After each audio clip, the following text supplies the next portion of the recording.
Maharashtra TET exam 2025 तर दिवसेंदिवस TET एक्झामचा result हा लेट होत चाललेला आहे आणि यावरती जी अपडेट आहे म्हणजे रिझल्ट कधी लागणार आहे याबद्दलची अपडेट महाराष्ट्र टेट डिपार्टमेंट यांच्याकडून देण्यातसुद्धा आलेली नाही आहे आणि प्रॉपर जो टाइम टेबल असणार आहे किंवा जो टाइम पिरियड असणार आहे हा सुद्धा आता होऊन गेलेला आहे। कारण IBPS 40 ते 45 दिवसांमध्ये रिझल्ट लावत असतात, परंतु तर टेटचा रिझल्ट कधी लागणार यासाठी संपूर्ण विद्यार्थी वाट बघत आहे। तर बघू शकता महाराष्ट्र शिक्षक अभियोग्यता परीक्षेचा निकाल लांबला तर अंतिम वर्षाचे गुणपत्रक अपलोड करण्याचे आवाहन। तर बीएड वाले म्हणजे बीएड आणि डीएड जे विद्यार्थी होते जे अपियर होते ज्यांनी टेट एक्झामसाठी फॉर्म फिलअप केलेले होते त्या विद्यार्थ्यांना ज्यांची जी मार्कशीट आहे म्हणजे जे अपियरमधून त्यांनी फॉर्म भरलेले आहे तर त्यांना पास झाल्याची मार्कशीट ही अपलोड करायची आहे साईटवर। तर अशाबद्दलची अपडेट आल्यामुळे जो रिझल्ट आहे हा आता लांबणीवर गेलेला आहे अशाबद्दलची माहिती एका न्यूजपेपरमध्ये संपूर्ण माहिती उपलब्ध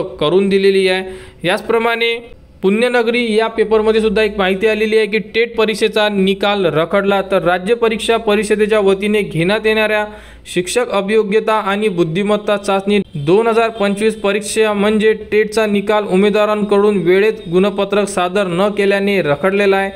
शैक्षणिक वर्ष 2024-25 मध्ये उत्तीर्ण झालेल्या डीएड बीएड उमेदवारांनी अंतिम वर्षाचे गुणपत्रक संबंधित संकेतस्थळावर दिलेल्या मुदतीत अपलोड करणे आवश्यक आहे आणि जोपर्यंत अपियर विद्यार्थी संपूर्ण त्यांच्या मार्कशीट अपलोड करणार नाही गुणपत्रिका अपलोड करणार नाही तोपर्यंत टेट 2025चा रिझल्टसुद्धा साईटवर उपलब्ध होणार नाही आहे। त्यासाठी आता निकाल कधी लागणार आहे आणि टेट 2025 डिपार्टमेंटकडून नोटिफिकेशन कधी येणार यासाठी संपूर्ण विद्यार्थी वाट बघत आहे।